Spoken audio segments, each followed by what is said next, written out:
When Damar Hamlin walked onto the field at the Super Bowl wearing this jacket, the reaction was swift and severe.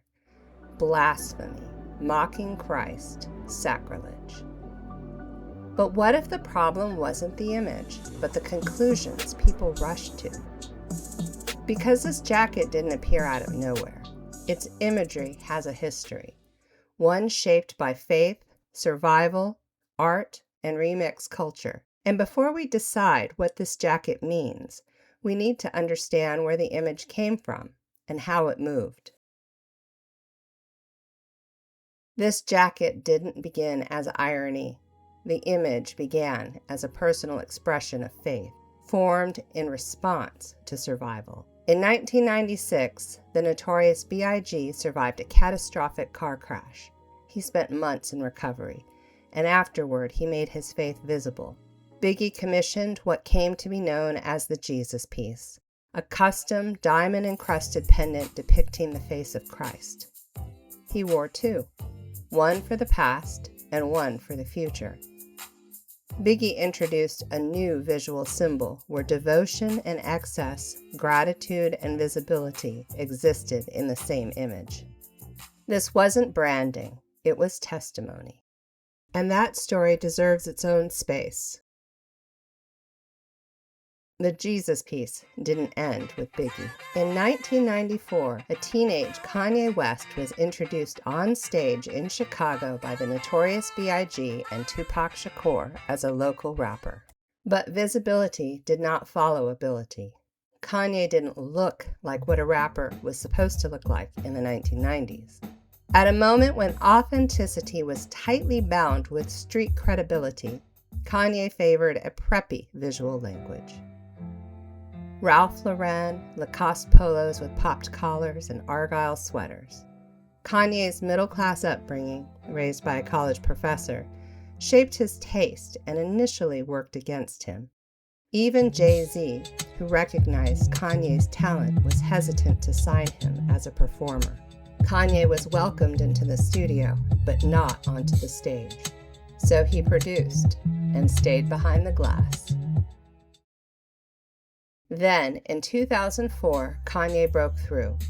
When he signed his first major record deal with Rockefeller Records, one of the first things he did was commission his own custom-made Jesus piece from Jacob the Jeweler.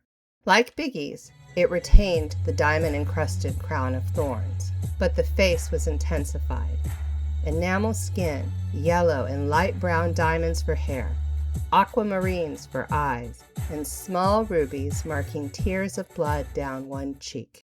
In Jesus Walks, Kanye raps openly about needing Christ, not to look holy, but to survive success. The necklace held that tension. It was homage, to remember an artist he deeply admired. It was identity, to keep him grounded in faith. And yes, it was celebration. He had arrived. It wasn't just a personal sign, though. It was a public sign. His faith made visible as his life accelerated under sudden fame. Kanye didn't resolve the contradiction. He wore it.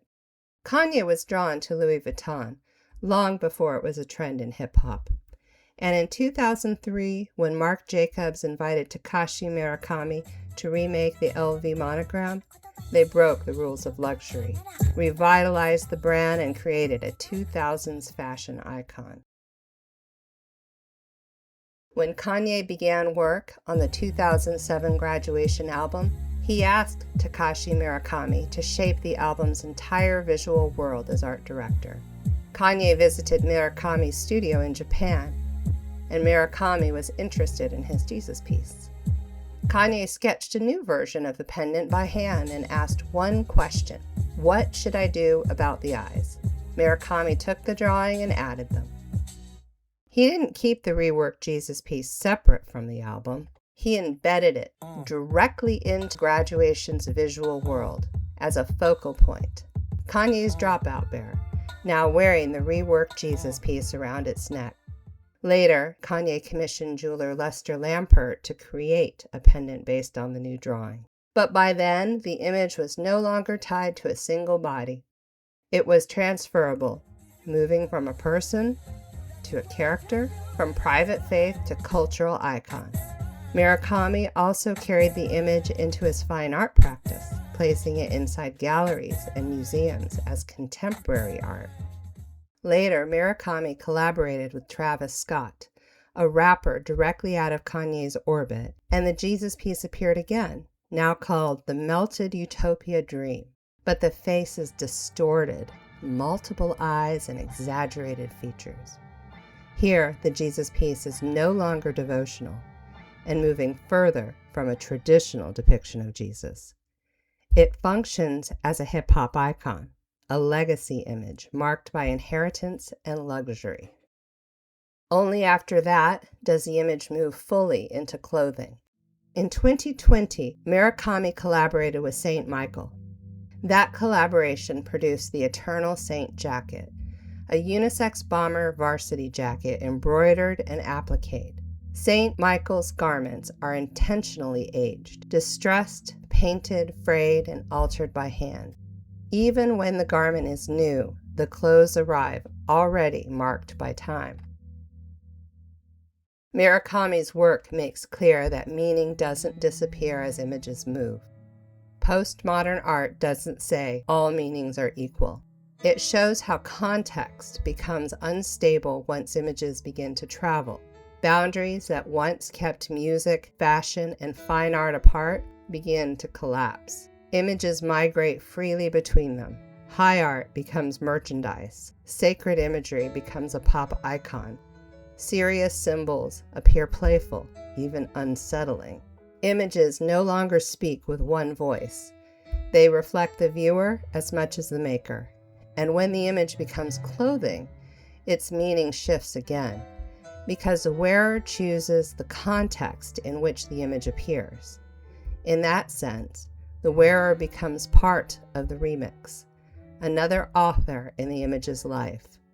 This is not a loss of meaning, it is a translation into a medium where intention completes the image. The Eternal Saint jacket carries a long history of faith, translation, and circulation. It doesn't resolve the tension it holds, it reveals it. And once you see that, perhaps you can recognize God at work, not because of the remix, but despite it. So where did this image actually begin?